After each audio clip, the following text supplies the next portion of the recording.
In a world full of noise, where headlines fade faster than truth, there's a signal steady, unshaken. Look deeper, ask more. Middle powers can band together and try and prevent some of the egregious and flagrant abuse of human rights, and that the U.S. would remain an uncontested security guarantor for the West. And I think Ukraine did two things, and they destroyed two different illusions about Russia. Russia's problem is not just about Putin. I think cognitive warfare is one of the most important aspects because in their mind, they are at war with us. They made several catastrophic thinking about what is a strategic victory for Ukraine. What is that? Good morning, good evening, wherever you may be joining us from around the world. I'm Vera Konstantinova, it's Konstanta Life, and welcome to the next episode of the Transatlantic Compass series launched here on our channel. For decades, the West believed that large-scale war in Europe belonged to history. Globalization was supported to create stability. Technology was supposed to connect societies. Democracy was supposed to expand, but the war in Europe shattered many of those assumptions. Today, Europe is rearming. NATO confronts its biggest security challenge in generations. Political polarization is rising across Western democracies. Informational warfare has become an important as conventional military power, and technology is transforming not only how wars are fought, but how societies think, organize, and govern themselves during such a sensitive period of time.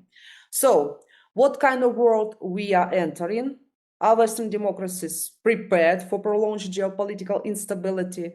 And what lessons has Ukraine taught military strategists, political leaders, and ordinary citizens? And last but not least, how do internal political divisions inside the West affect global security itself?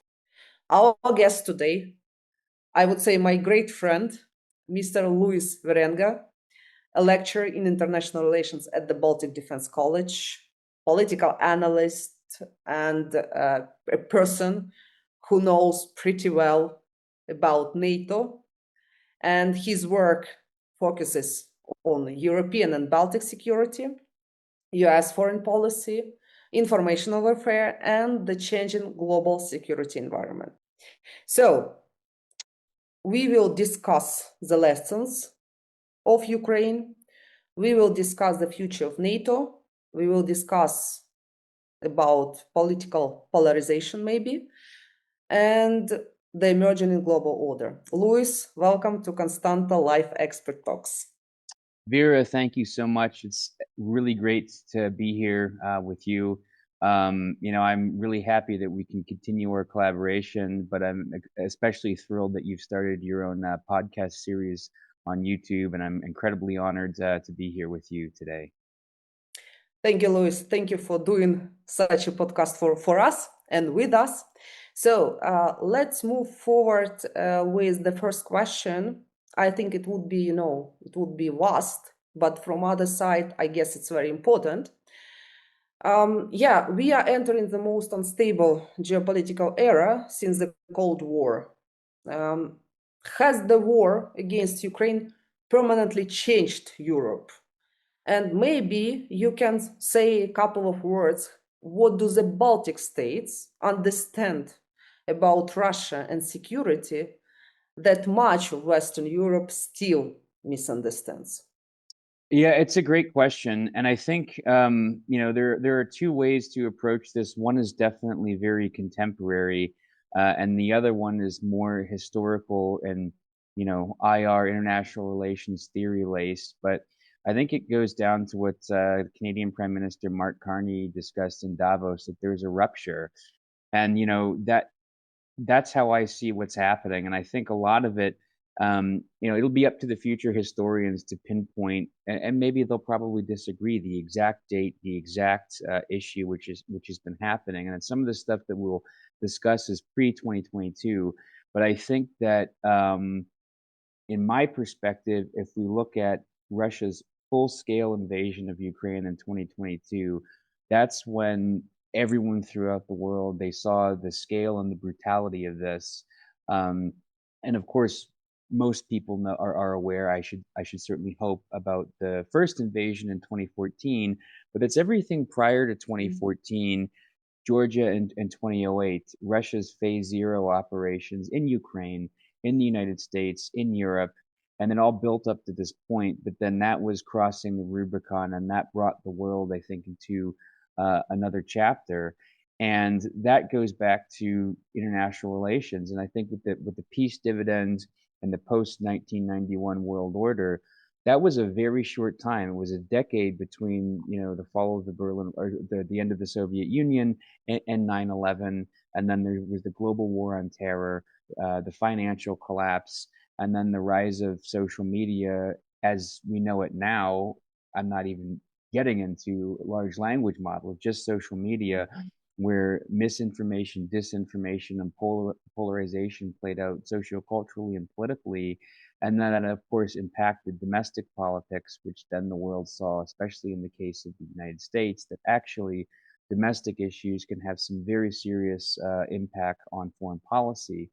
And one of the things, because I'm U.S. and Canadian, that I found interesting about uh, Prime Minister Carney's speech is that he invoked one of the more core tenets of realism, actually, from the IR traditions, and he said that every day we're reminded that we live in an era of great power rivalry, and that the rules-based order is fading. And then he quotes Thucydides: "The strong can do what they can, and the weak must suffer what they must." And although that comes from a core realist tenet, what he's basically saying is that if the post-Cold War liberal world order as we know it is over, middle powers can band together and try and prevent some of the egregious and flagrant abuse of human rights and wars and suffering, and try to band together in a multilateral sense to shape what comes out of that, what comes in through a new world order. Although, because of the way that George Bush Sr. used that, maybe we'll have to use another term, but the point remains the same. So I think we're not living through yet another early 21st century crisis. I think it is the breakdown of the post-Cold War assumption that Europe was moving towards stable peace. Economic interdependence would sort of moderate great power rivalry, and that the U.S. would remain an uncontested security guarantor for the West. But of course, that's not Europe's fault. That's Russia's fault. It's their fault and their fault alone. And how the U.S. pivoted through two presidencies, because Russia's second phase of their war of aggression against Ukraine has seen two U.S. presidents who have a very different, in some ways the same, and a very different outlook. But neither one has really gotten behind Ukraine and allowed them yet to be a force multiplier for European security, which I will predict will happen sooner rather than later, because of the multilateral approach that Canada and most uh, European NATO member states are doing in different multilateral formats. But I think that one issue here is that what makes this era particularly dangerous is that there are several mutually reinforcing crises.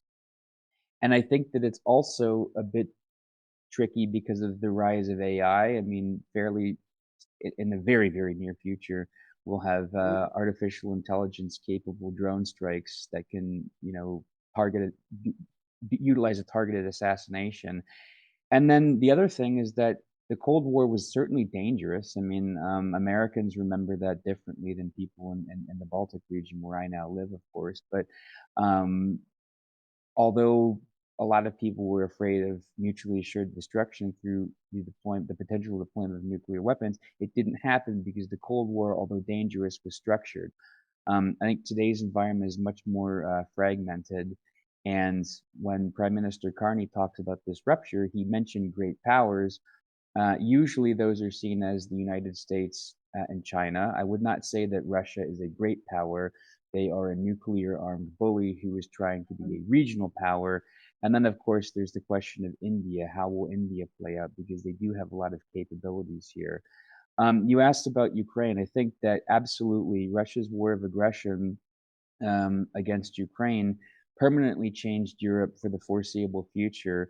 Although I would say so did the Ukrainian response, so did the ferocity of fighting, so did the resilience of society and also the military, so did the way that the men and women in the armed forces adapted to this and always stayed one step ahead as technology was changing the battlefield so rapidly that I think we can go back to the start of Russia's war of aggression against Ukraine and actually pinpoint and moderate how this changed in the last couple of years. First of all, I would say war is central to the politics of Europe right now.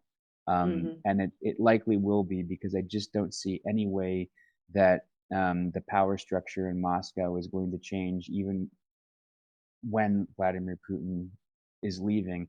And even if there's some semblance, but you don't even think there will be, that trust is going to take several decades to rebuild. And secondly, that leads into another point: defense spending, industrial capacity, ammo production, air defense, societal resilience, and preparedness. They're no longer like niche issues. They're issues of national survival in the Baltic states. It's not just Ukraine. And I think Ukraine did two things, and they destroyed two different illusions about Russia. First, that they could be managed through dialogue, trade, or a diplomatic reset. And second, that actually the only thing that they really have is the capability to assault and heck their civilians through air power. They are not able to come in and take Ukraine, and they'll never be able to do that. They can threaten with nuclear weapons and try to use saber rattling, but that is going to run out. And I think we're starting to see that. Just a week or so ago, President Zelensky visited Estonia after coming from London, and the support that he has from European leaders, coupled with the next sanctions package, I think that we're actually going to start to see more of a robust European solution towards Russia, going after them and hitting them where it actually hurts. So they've been able to shatter two of those illusions. And you asked about what the Baltic states understood about Russia, that other countries further west of the Polish-German border did not quite get. And I think it was that illusion that Russia could be managed through dialogue, trade, or a diplomatic reset, that they could be trusted, that they could be maintained. And it's like the more we went down that path, the more aggressive they got. And then a lot of people were saying, okay, but at least it's not worse. We don't want them to do this. We don't want to provoke them. And then they just keep going and going. And now I think it's gotten to a point that we have to stand by our values, and letting them continue with the so-called peace talks with the United States, that's not going to lead to anything. Sadly, but truly, they keep bombarding Ukraine from the air. And so now what they've indirectly done is they've created a military culture and a security and defense culture in Europe that is not going to be reversible for a while, because they are a country of that size that is absolutely willing to use aggression. And I think that is the biggest takeaway. But also, what I think the Baltic states also sort of were able to share with other countries further west is that Russia's problem is not just about Putin. It is a deeper sense of this imperial tradition that's embedded in their strategic culture, and that in their mind, sovereign neighboring states have limited sovereignty, that it's up to Russia to decide. And that's their big problem with the US, is that the Kremlin in Moscow sees US as being the one thing that stands in the way of them being able to decide who's sovereign and who's not, especially if they were part of the Russian Empire or the Soviet Union. And the view here, and the three Bs, as we call them, Lithuania, Latvia, and Estonia, is that the view is shaped by the Soviet occupation and the deportations, which were very brutal, and the Russification that happened afterwards, and also the restored independence. So in their strategic culture, the United States and NATO, and the US being the backbone of NATO, at least at the time, really was a hard guarantee of their security and the continuation of their sovereignty. And now there are some question marks about how just how committed is the U.S. under this current administration.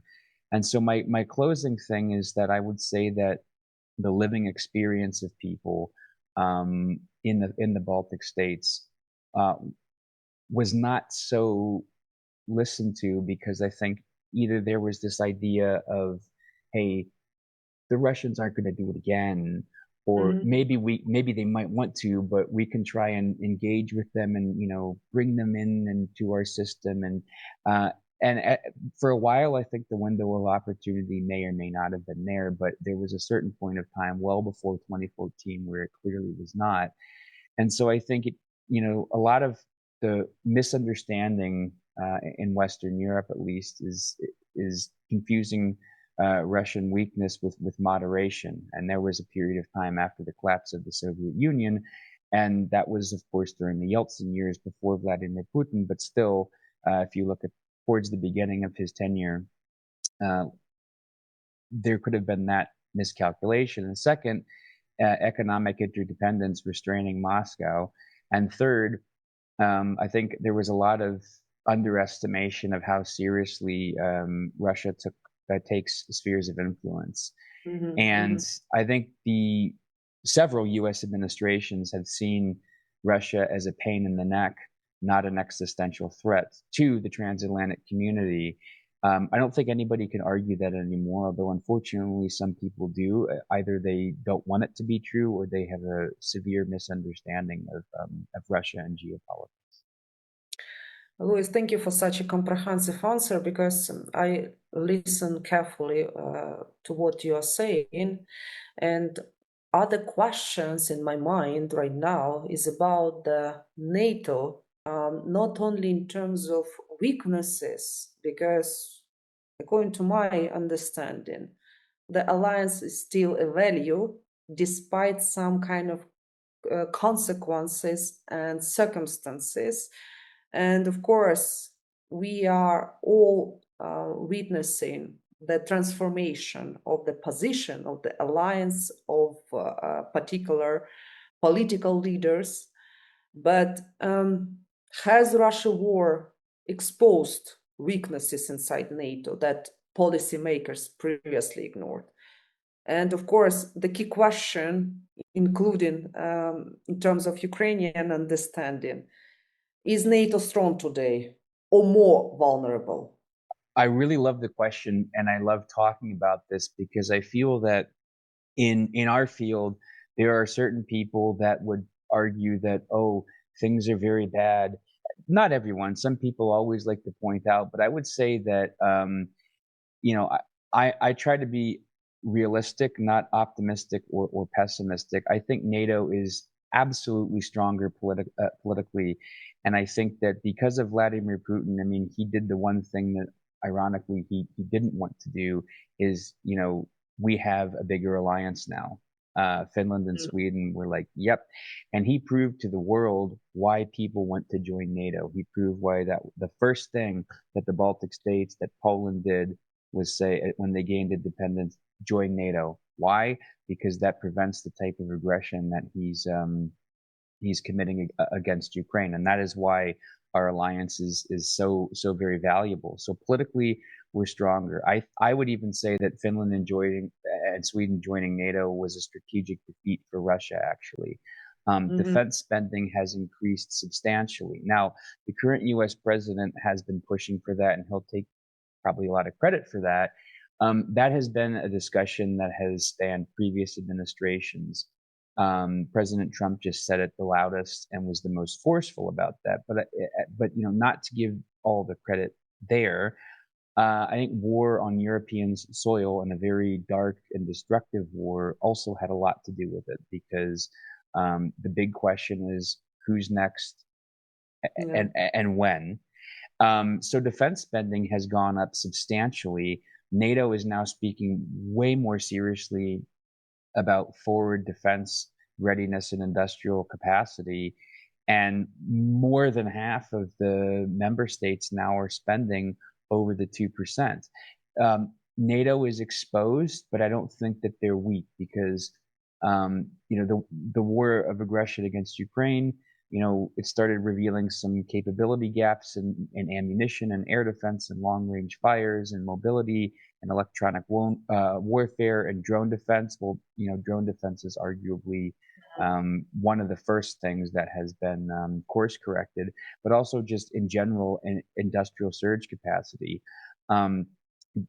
Some political vulnerabilities have come to light, like burden sharing that's perceived as being uneven by certain allies, dependence on U.S. enablers, and also the real serious possibility and danger that domestic politics in one or more countries could slow collective action. So I think for sure NATO is stronger than before 2022.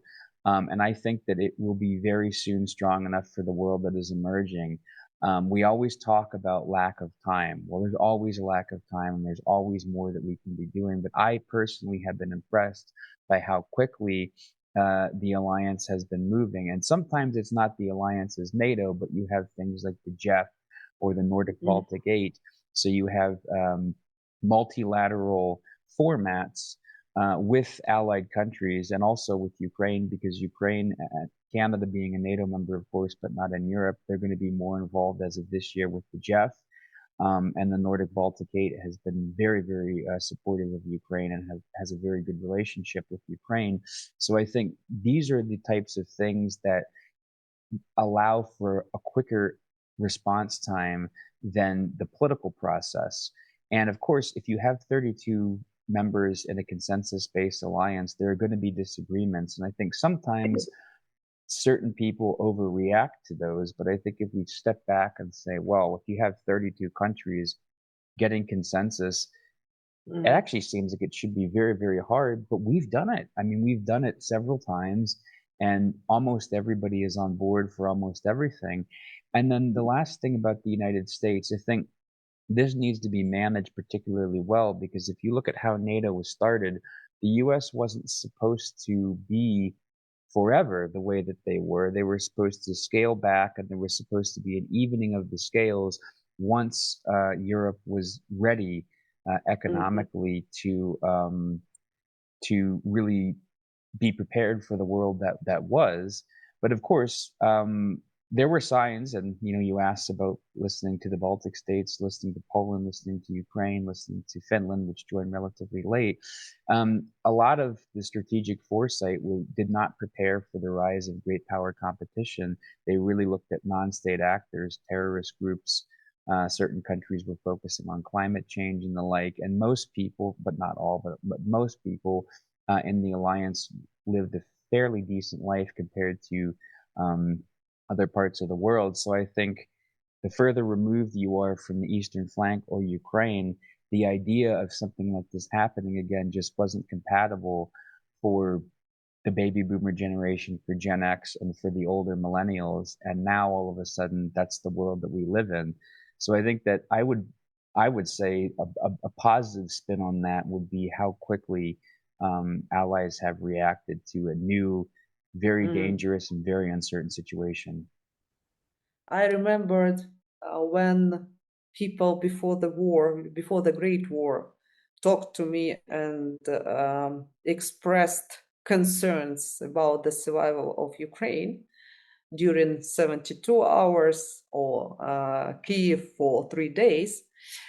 What mistakes did both Russia and West make in the early stages of war against Ukraine? And maybe we can look at it from the perspective of modern warfare, because Ukraine has changed, definitely, modern warfare, especially regarding drones, cyber warfare, informational operations. Maybe you can elaborate a little bit about this and how social media, for example, transformed war itself. Here in Ukraine, we talk about, propaganda, disinformation, misinformation. But much more, I would say, we need to strengthen on cognitive warfare. And what is your answer for those people who still don't know about the particular aspect of informational warfare? How has Ukraine changed this? Wow. I have so much to say about that, so I'll try to hopefully keep it condensed. First of all, I think cognitive warfare is one of the most important aspects. I mean, it's really hard to order things, being drone capable, having Mhm. significant air defense, having tight command and control with logistics and things like this. They're all important, but cognitive is all encompassing. It impacts every single person, or at least potentially it can.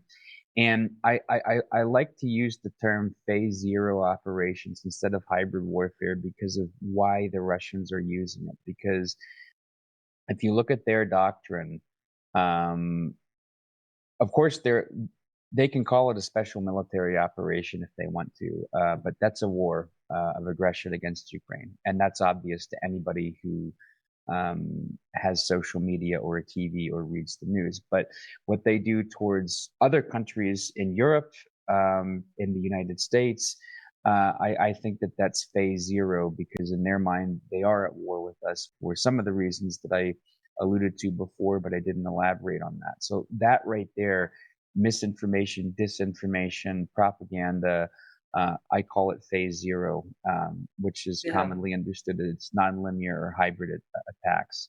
And I think that the cognitive aspect is changing. And there are several things I have to say about that. But one, the resilience to deep fakes that we saw from Ukraine. I thought that that was rather impressive, and they tried to deep fake President Zelensky in the first couple of days of their war of aggression, and it didn't work. And that leads into my overarching argument about what mistakes did Russia do. Well, they made several catastrophic mistakes, but I think the first one, which is why I don't think that Russia will ever be able to take Ukraine. I don't think that they'll ever be able to get a strategic or an operational or even a tactical win there, is because they underestimated Ukrainian identity, uh, societal and state resilience, military competence, and the willingness to fight. I think a lot of people in the West, one of the reasons why there's a lot of talk, or at least there used to be, about let's not escalate with Russia, uh, two reasons. The first one is the nuclear issue. So okay, that's like the last thing that anybody wants to happen. But the second thing, as I said earlier, that's been shattered. This image of Russia as this military leviathan. Now they commit some serious and awful atrocities and war crimes, but they're not. The tactical Ukrainian soldier is just a way more impressive and lethal force than the Russian military ever could hope to be. Russia overestimated their own armed forces, and they just waltzed in there and thought that Kyiv would collapse quickly. It didn't. I think that the Russians failed to properly integrate logistics, command and control, or C2, and political objectives. I think that they didn't integrate things very well, and they have a very different way, a very different military system than NATO does, of course. So they thought that it was going to go to them within days, and it took them it's still taking them. And as I do not think that there's any possibility that they will be able to take Kiev, because of the first thing that I mentioned. They absolutely underestimated the willingness to fight, the belief in Ukrainian identity, and the state and societal resilience. Now, from the West, I think um, a lot of governments really underestimated the likelihood that Russia would enact a full-scale invasion until very, very late. Um, and I think that there were some, um, I don't think in this part of Europe, but there were some that potentially maybe underestimated Ukraine's capacity to resist as well. But I think that turned around fairly quickly, and the whole world, certainly all of Europe, was watching, and they realized, well, if they're able to hold them off, um, I would say that we didn't jump from that to, well, we could too, because of course that's a very unsettling thought to think that Russia might do that to another country as well. But I think that after the full-scale invasion, um, certainly there's been a lot of political support to Ukraine. There's been a lot of financial support. There's been a lot of hardware support. But I think that, and this is maybe a controversial statement, but I think immediately standing up to Russia and saying, no, you will not do this. And these are not just words, but we're going to create a mechanism that means that you cannot assault Ukraine like this. It didn't happen. And I think that's due to an understanding, going back to your earlier question about the Baltics, is that not everyone, I think, still knows that the one thing that Russia understands and respects is power and resistance.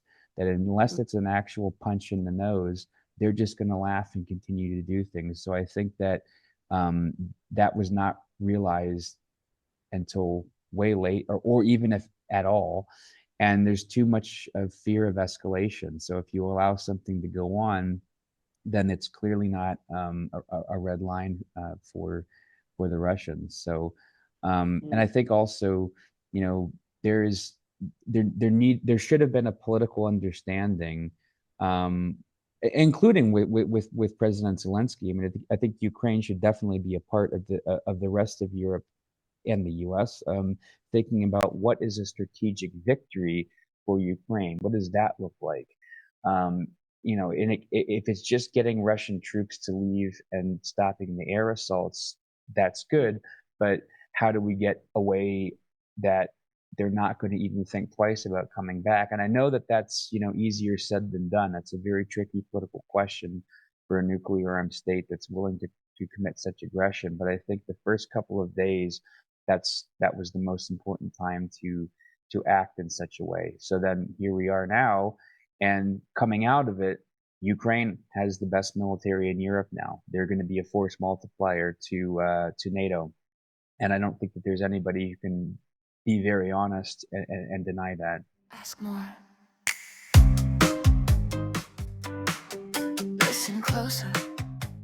What populism does is it divides all of society into the people and the elite. You know, one of the things, it's very devious, but one of the things that Russia has spent a lot of time doing is trying to know and understand our societies. So they put a lot of time into propping up certain political parties that would help them along the way to vote in a certain way. Like, okay, some people still have worries about immigration or inequality. Well, has Europe relied too heavily on the United States? I think you can say yes and you can say no.